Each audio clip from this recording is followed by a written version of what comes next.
Hi, I'm Reannon Gray. I'm from a really small town in southeast Kentucky called Barberville. I am interested in learning to do full stack. I did JavaScript first. I love web development. I like doing front end, back end. I'm way more familiar with front end than back end, but I'm still learning. I like to do like React. I like the animations and things like that and build cool things. But I like to make things that are accessible because most things that are really accessible websites are really plain, really extremely plain, and I don't think you should have to sacrifice your web design for your for accessibility. I think you should be able to have both as long as it doesn't go overboard. I would just like to do something with coding. I'm enjoying data analytics. It's rewiring my brain to use that instead of JavaScript because I'm very familiar with JavaScript and building websites like front end design, things like that. So when like I'm coding in Python, I will type it and I'm like, no wait, that's JavaScript. That's not Python. Don't do that. So I'm just trying to get my brain rewired that I can kind of switch between the two. I work for General Dynamics on the VA OIT line, the technical helpline for the Veterans Administration. We talk to you like your doctors, your lawyers, your social workers when they can't get in their computer, when their cameras aren't working, when their computers aren't working. We get them back into their programs and so that they can care for you. There's so many different things you can do and so many different elements. It doesn't bore me because I have a problem getting bored. When I was initially thinking about my capstone, I wanted to do something with like the NASA API because I don't like to do things that other people do or to like follow the crowd, as it were, when building a website. But I wanted to use the NASA API, but then I wound up not. The star field that I built as the background instead of pulling like NASA pictures of like actual space was what I was thinking about doing when I first did it.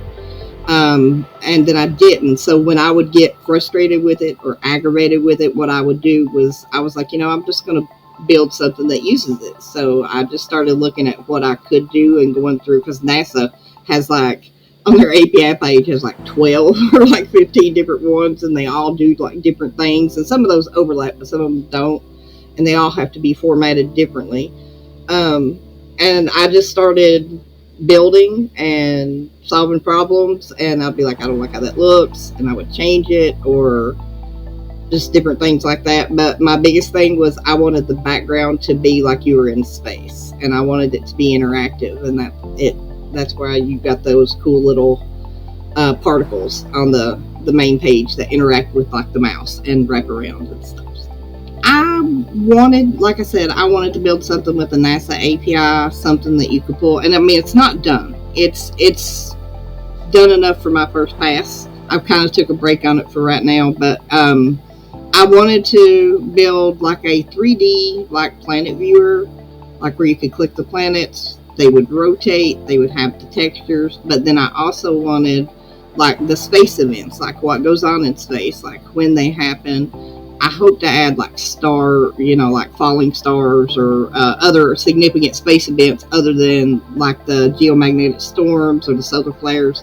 But it's basically to teach it and to be interactive and just give you information about space. This is a Space Explorer where you can discover the wonders that is in our universe. And the very first part we have is the astronomy picture of the day. These get updated daily through the NASA API. They pick pictures from like the Hubble telescope and multiple different things, and they pick a picture of the day. And this is it for today, apparently.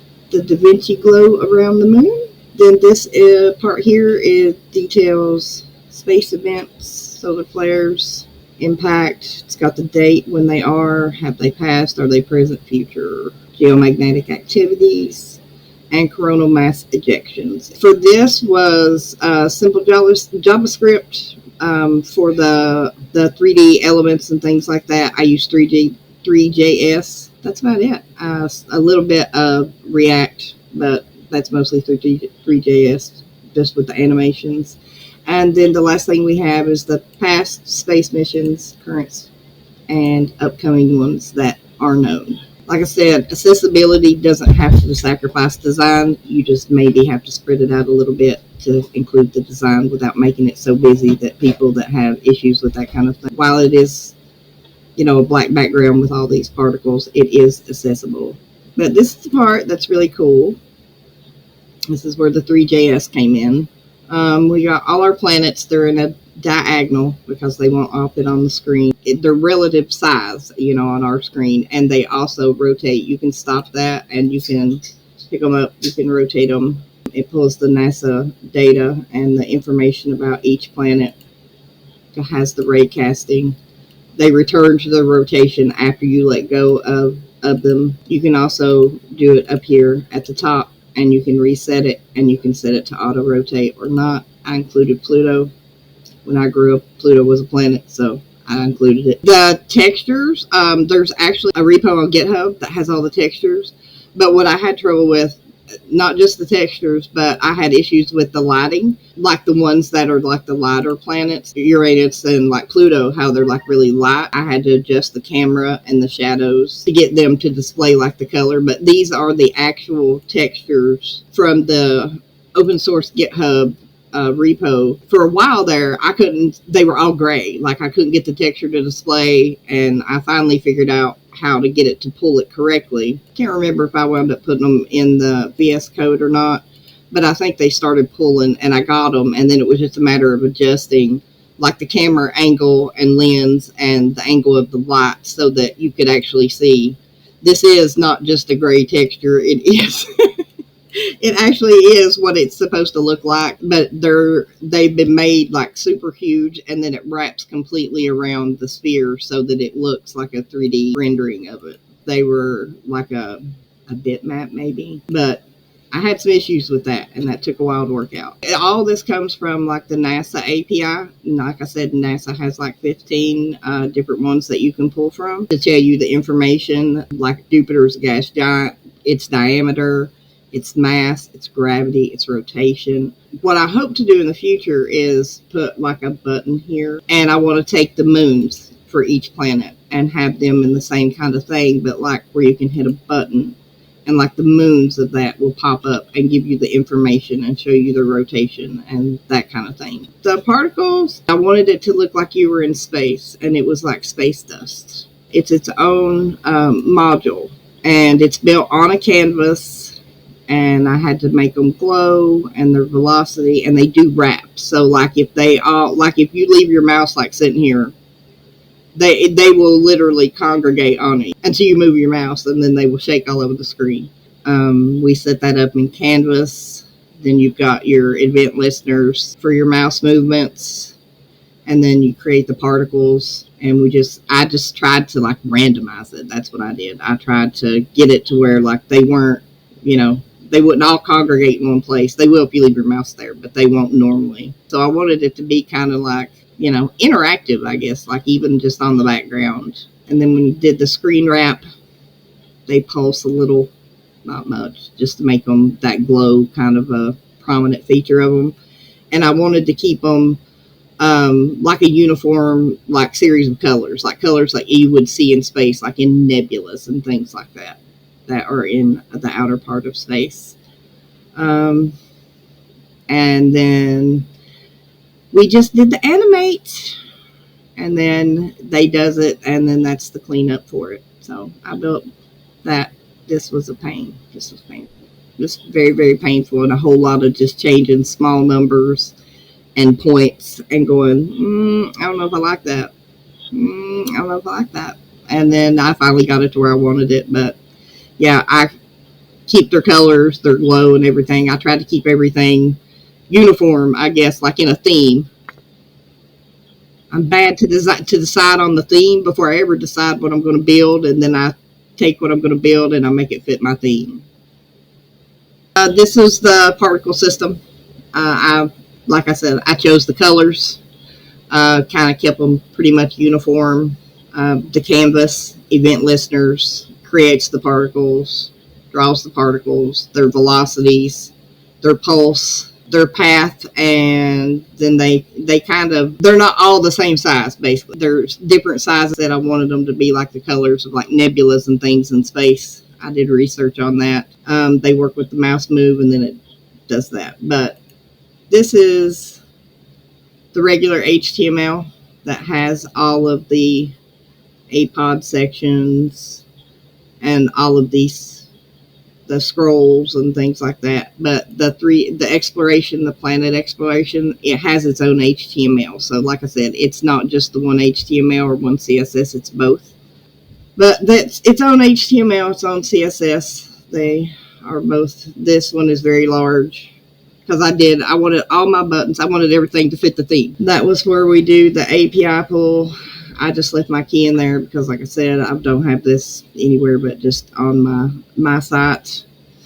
Pulls the solar flares, search parameters. It's got a date range, like how many days. It uses 30 days. It does the same thing for the geomagnetic storms and the coronal mass ejections. They all come from like the donkey. APOD has its own API, and that was the problem. Was I was using multiple API pulls from different NASA APIs. I also set up fallback images. If it failed to fetch, that it would, fall back to pull those so it wouldn't just display an error.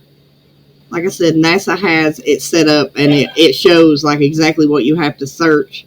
That was the biggest thing with pulling the most information on like the front page or the planetary data. They only kept it for 30 days. You couldn't go back further than 30 days. So some of it I had to just put in there, like past missions. I could have got them if I pulled them for another API, but if I wanted to stick with just NASA, I kind of had to search within their search parameters because they're kind of strict. This is my planetary view. That's the cool 3D thing. Lights, create planets. Their position, that's their positions and their rotation and all those things. But we've kind of gone up over that. You had to set up like poles and orbital controls. All that was through 3JS, and I think I changed that link about 27 times in the HTML to get it to pull the right one. And this was where the NASA API data goes through to be displayed out there on the front page with all the solar flares, geostorm, CME data, and all the data that it pulls all goes through here. It's fetching. This was the planetary data. See, some of the stuff, the interesting facts, I had to look them up and hard code it in because some of it won't pull. The diameter, the mass, the gravity, all that stuff pulls in. NASA doesn't crunch data or display data like you're going to make it look nice on a website. NASA does it to crunch data. They let the other people who build the websites do that, so it's not really something you can pull from an API. And then this is the APOD. It's fairly straightforward, as you see. It's not 200 long or anything like any of the rest of them. It gets the background image. That changes, I think it's every day. APOD changes, and it's a astronomy picture of the day. They pick a picture of the day, and they display it and some information about it. And it just pulls whatever they have picked that day and displays on the website. Right here is what it pulls. Pulls like iframes, and then it gets the APOD title, its context, its description, its date, string. I built my little resume page, and you can go and see all my projects from here, or you can send me an email, and they're all here, and what I used with each one. The My Weather app, go to it and it will load it. Because this actually has, like I said, themes.